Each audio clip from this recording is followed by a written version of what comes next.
So lots of challenges and lots of difficult times. The good thing about challenges is you learn when you ride that wave, when you go through that challenge, you become more stronger, you come out stronger, and you come out with more power, more resilience, more power, more patience. That's what challenges do. I have been really tired continuously serving my parents. So to tell you the story, I was serving in Australia, in Victoria, in a place called Dhammaloka, my home Vipassana center. And I was so fortunate to serve 3 10-day courses and 1 3-day course back to back over a period of about, I think, 5 weeks approximately. That gave me so much of strength. And I was able to give that strength back to my parents. So what happened was my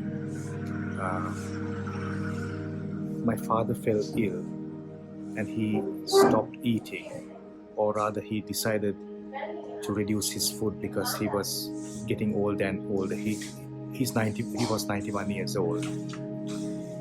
And then I told him over the phone to continue to eat because you need to keep up your strength. He was an amazing person, and a very Dhammic person, who practiced a real moral life and a beautiful spiritual life.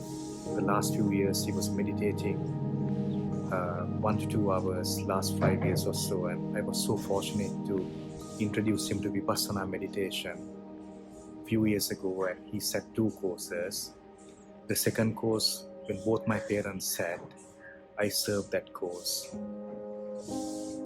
I feel extremely fortunate. So this time, my father was hospitalized on 30th of September, and I was actually managing a course at that time at Dhammaloka, and on Metta Day, or the day 9, I decided to come to Sri Lanka. So straight from the course, I came to the airport, went home for about an hour or so, and then straight away came. And on the 30th, I came to Sri Lanka, and from the airport, I came to the hospital, and I took my father home because he didn't want to stay in hospital. He had a condition called atrial fibrillation, a condition of his heart when the heart goes to a different rhythm. And they reverted him. He was fine, but he was still feeling quite tired. Now, I think what led to it was because he stopped eating, he was quite salt deprived, and his sodium levels were very low, and that probably would have triggered it. Anyway, he was 91 years old. 3 months before that, he was still swimming 1 length underwater in the pool, just without coming up. He was just underwater. He could do 1 length. Amazing lung capacity, amazing fitness. Even I can't do that. So my father led a very, very, very, very positive, a life that was full of life. That's what he led. And on 30th September I came and I brought him home, and then I treated him at home. He had an aspiration pneumonia, which I treated him. Of course, he didn't want to go to hospital. He wanted to continue at home. And later on, he asked me to stop all his medications, which I did. And 2 weeks before, he stopped eating completely, and a week before, he stopped even drinking completely.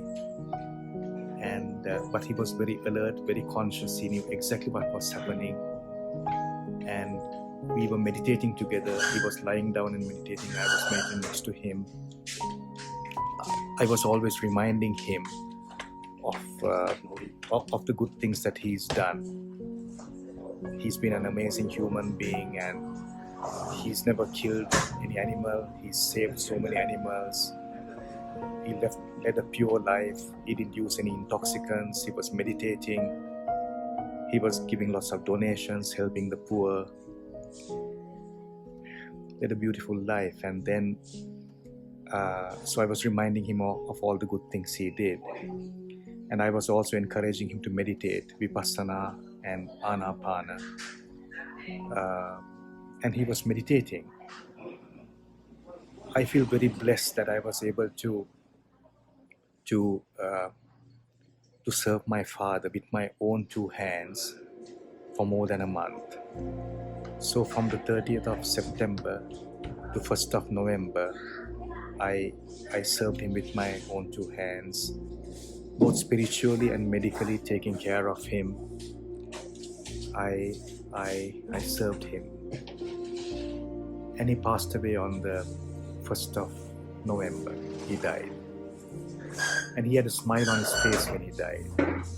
I used to always tell him,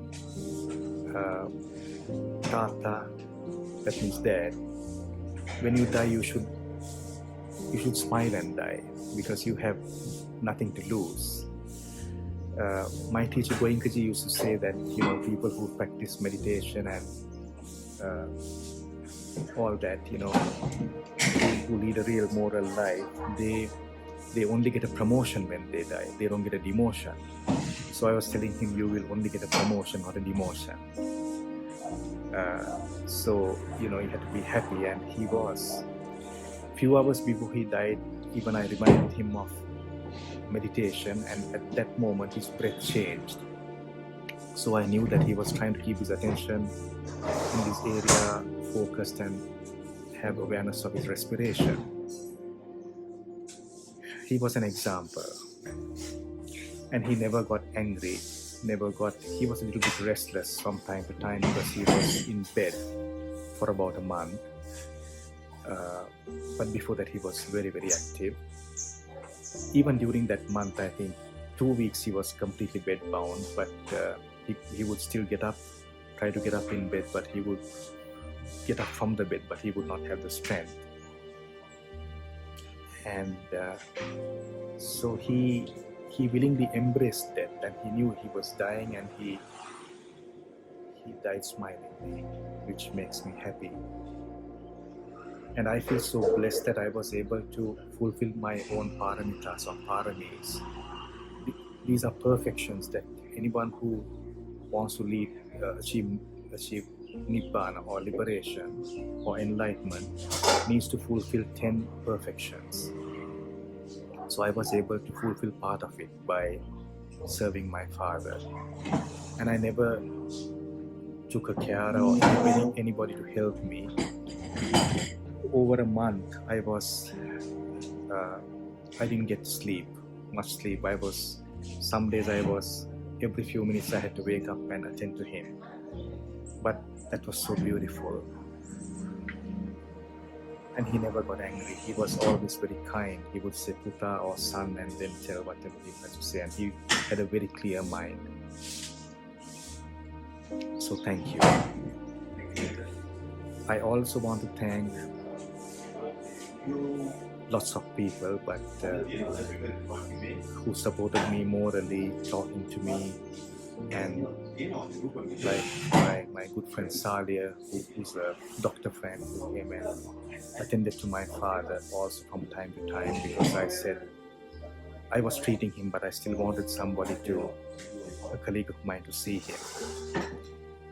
But there are 3 friends, 3 beautiful human beings who saved my life, who gave me so much of love, so much of warmth, so much of compassion, so much of kindness. I can't even believe that there are such kind people in this world who are also practitioners of Vipassana meditation and They are my noble friends. Beautiful Corina, Courtney, and Nebuko. Thank you so much. The support that you gave me over the phone, I don't have any words. Like Courtney says, it's like, that's all I can say. No words. Thank you. This world is such a better place, such a worthwhile place with noble friends like you. So now I'm attending to my mother because she's going through the transition, but she also took the, my mother is 86, my father was 91, so my mother is taking the transition quite well. Also, because she was ready for it and she saw I was able to speak to her and talk to her about death, and it's all Vipassana that's helping all these. There are two qualities that I treasure the most. It's honesty or truthfulness, and humility or humbleness. This world is such a better place with humility and truthfulness, honesty. And I see this in my noble friends, and when I'm practicing Vipassana, I see these two qualities developing for me as well. I know I have a long way to go, but I'm getting better.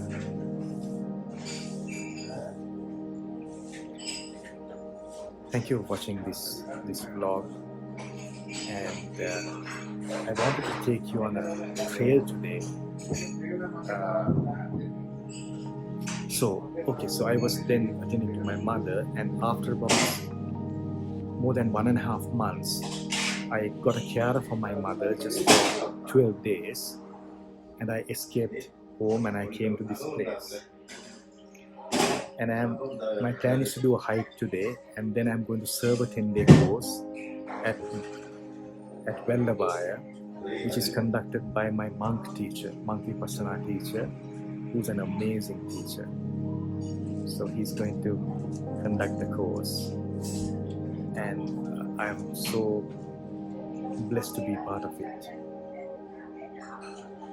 That's going to be tomorrow. Yeah. Let's see what more I can bring for you on this little vlog. Thank you for watching.